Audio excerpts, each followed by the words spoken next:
नमस्ते स्टूडेंट्स। तो आज हम फिर आए हैं कक्षा 10 की गणित का एक सवाल लेकर। सवाल है कि 3 वर्ष पूर्व रंजना की आयु उसकी माता की आयु की एक तिहाई थी। 8 वर्ष बाद रंजना की माता की आयु रंजना की आयु की दुगनी हो जाएगी। 7 वर्ष बाद रंजना और उसकी माता की आयु ज्ञात कीजिए। देखिए, इस प्रश्न में दो लोगों की आयु पूछी है, रंजना की आयु और रंजना की माता की आयु। तो इस हिसाब से हमारे पास दो चर होंगे। तो इस तरीके से जो समीकरण बनेगा वो दो चर वाला समीकरण बनेगा।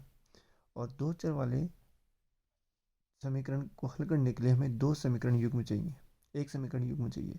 तो कुल मिलाकर यह जो सवाल हुआ वह हुआ दो चर वाले रैखिक समीकरण युग्म प्रश्नावली का, मतलब अध्याय 3 का। तो गणित के हिसाब से, किताब के हिसाब से देखें तो अध्याय 3 का, और हम जनरल देखें तो ये दो चर वाले रैखिक समीकरण युग्म का एक प्रश्न है। चलिए, इस प्रश्न को हल करने के लिए पहले हम समझते हैं कि इसको शुरू कहाँ से करें। उन्होंने रंजना और उसकी माता की आयु पूछी। तो सबसे पहले हम रंजना और रंजना की माता की आयु को ही मान लेते हैं। तो हम मान लेते हैं कि माना रंजना की आयु है x और उसकी माता की आयु है y।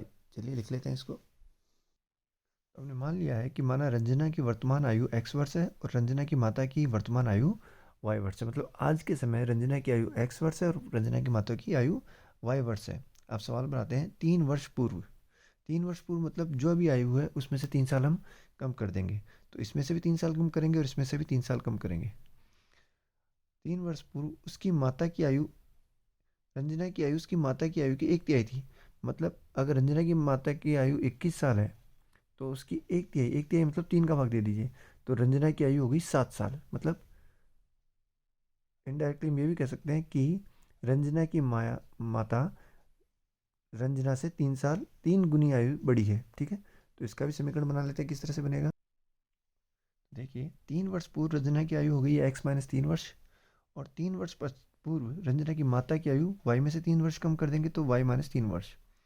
प्रश्नानुसार क्या है कि 3 वर्ष पूर्व रंजना की आयु उसकी माता की आयु की एक तिहाई थी। एक तिहाई मतलब 3 का भाग देना है। तो जैसा कि मैंने पहले समझाया कि बराबर है ये।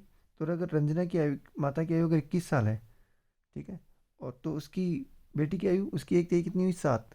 तो आप एक बार इमेजिन करें, जैसे कि कई बार हमारे पास ये दिक्कत होती है कि हम समीकरण को बना रहे हैं तो हमें समझ में नहीं आता कि एक तिहाई कहाँ लिखना है। तो आप ये देखिए कि माता की आयु में जब मैं 3 का भाग दूंगा तभी तो वह रंजना की आयु के बराबर आएगा। तो इसलिए मैंने 1/3 इस तरफ लिखा है। आगे देखते हैं। 8 वर्ष बाद रंजना की माता की आयु रंजना की आयु की दुगनी हो जाएगी। इसको भी लिख लेते हैं। 8 वर्ष पश्चात रंजना की आयु होगी x+8, मतलब वर्तमान आयु में मैं 8 साल जोड़ दूंगा। और 8 वर्ष पश्चात रंजना की माता की आयु, तो रंजना की जो वर्तमान आयु है, रंजना की माता की जो वर्तमान आयु है उसमें भी मैं 8 साल जोड़ दूंगा, y+8 हो गया। प्रश्नानुसार वो कह रहा है कि 8 वर्ष पश्चात रंजना की माता की आयु रंजना की आयु की दुगनी हो जाएगी। माता की आयु रंजना की आयु की डबल है, तो दुगने का निशान लगेगा रंजना की आयु की तरफ। क्यों?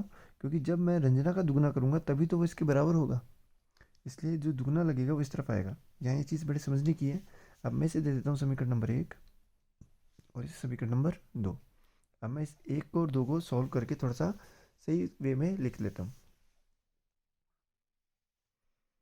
समीकरण 1 से मैं समीकरण 1 को थोड़ा व्यवस्थित कर देता हूँ। x-3 बराबर 1/3 y-3। वैसे तो हम इसको यहीं से कर सकते थे, लेकिन समझाने के लिए एक स्टेप बढ़ गई हमारी। 3 का वर्ग गुणन किया मैंने, तो 3 का पक्षांतरण हुआ 3, x-3 से पूरे से गुणा हो गया, ये वाला 3, यहाँ y-3 बच गए।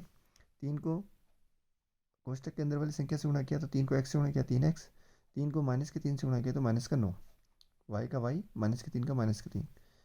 इस y का पक्षांतरण करूंगा और इस -9 का भी पक्षांतरण करूंगा। y का पक्षांतरण इधर आएगा बाएं पक्ष में, तो 3x - y, और ये माइनस का 9 उधर जाएगा तो प्लस का 9 हो जाएगा। 3x - y का 3x - y बराबर -3 में प्लस के 9 जोड़े तो प्लस का 6। इसको मैंने दिया समीकरण 3 नाम। अब मैं समीकरण नंबर 2 को भी थोड़ा सा व्यवस्थित कर लेता हूँ। तो समीकरण 2 से किस तरह से करते हैं, देखिए लिख लेते हैं। समीकरण 2 से, समीकरण 2 को x से गुणा किया 2x, 2 को 8 से गुणा किया 16, y+8। y का पक्षांतरण किया, y इधर प्लस का था, पक्षांतरण करके इधर आया तो माइनस का, प्लस के 16 उधर के तो माइनस के 16। दिस इम्प्लाइज 2x - y बराबर -8। ठीक है, जब बीच में बराबर का निशान चले तो समीकरण जब अगली लाइन में जाता है तो हम ये निशान लगाते हैं। अब हमारे पास समीकरण नंबर 3 है और हमारे पास समीकरण नंबर 4 है। ये दो चर वाले रैखिक समीकरण युग्म बन गया है। इसको हल करने की 4 विधियाँ हैं: ग्राफीय विधि, विलोपन विधि, व्रजगुणन विधि और प्रतिस्थापन विधि। यहाँ पर विलोपन विधि ज़्यादा सही लग रही है। क्यों लग रही है? क्योंकि देखिए विलोपन विधि में हम क्या करते हैं, एक्स और वाई के गुणांक देखते हैं। अगर एक्स और वाई के गुणांक समान है, एक्स या वाई में से किसी एक का गुणांक समान हो, तो हम जोड़कर या घटाकर एक या तो एक्स को या वाई को विलोपित कर देते हैं। यहाँ पर वाई का गुणांक -1 है, यहाँ पर भी वाई का गुणांक -1 है, तो हम वाई को विलोपित कर सकते हैं।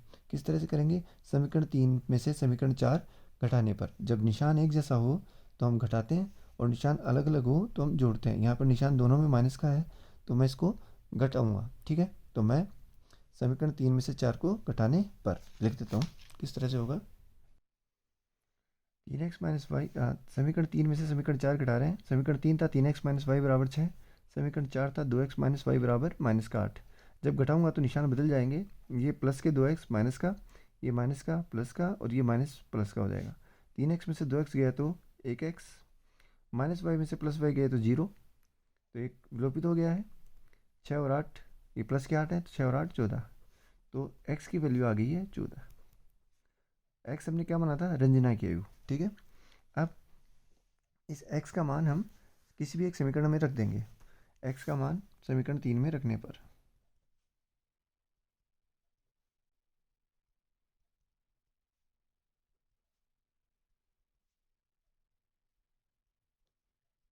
x का मान हम रखेंगे तो 3, x की जगह रख दिया मैंने 14 माइनस वाई बराबर 6। 3 को 14 से गुणा किया, 14 में 14 14 28, 14 थी 42, माइनस का वाई प्लस के 42 उधर जाएंगे तो माइनस के, तो माइनस का वाई बराबर 6, ये उधर गया माइनस के 42, और 42 में 6 में से 42 को घटाया तो y minus y equal to -36। This implies y equal to, minus से माइनस कट गया 36। तो x हमने किसको माना था? रंजना की आयु को, और y किसको माना था हमने? रंजना की माता की आयु को। अतः रंजना की वर्तमान आयु यह भी वर्तमान आयु आई है। ठीक है, बराबर 14 वर्ष, और रंजना की माता की वर्तमान आयु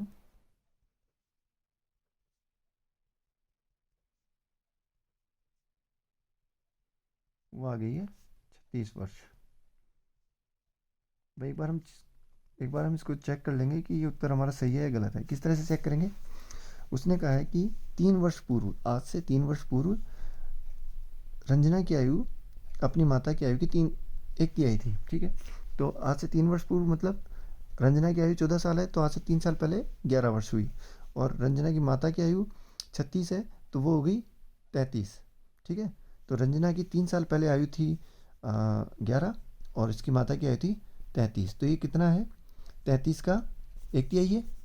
और दूसरा उसने बोला था कि आज से 8 वर्ष बाद वो उसकी डबल हो जाएगी, तो 14 में 8 जोड़े तो 22, और 36 में 8 जोड़े तो 44, और ये उसकी डबल हो रही है ना, 22 दूनी 44 और ये 44। ठीक है, 36 और 8 44, तो ये भी सही हो रहा है, इसका मतलब उत्तर सही है। लेकिन उन्होंने पूछा क्या है? उन्होंने पूछा है कि 7 वर्ष बाद रंजना की हुई और उसकी माता की आयु ज्ञात कीजिए। तो हम लिखेंगे अतः इसलिए 7 वर्ष बाद रंजना की आयु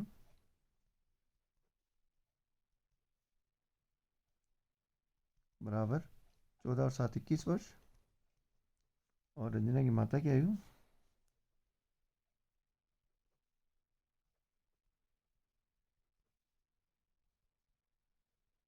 बराबर 36 में 7 जुड़ेंगे तो 43 वर्ष। ठीक है, इस तरह से सवाल कंप्लीट हो गया।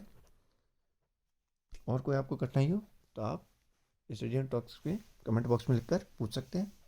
पढ़ते रहिए, एज ए स्टूडेंट पढ़ना ही हमारा ध्येय होना चाहिए। ओके, फिर मिलेंगे नेक्स्ट वीडियो में। अगर वीडियो अच्छा लगे तो वीडियो को लाइक करें और चैनल को सब्सक्राइब करें। Thank you.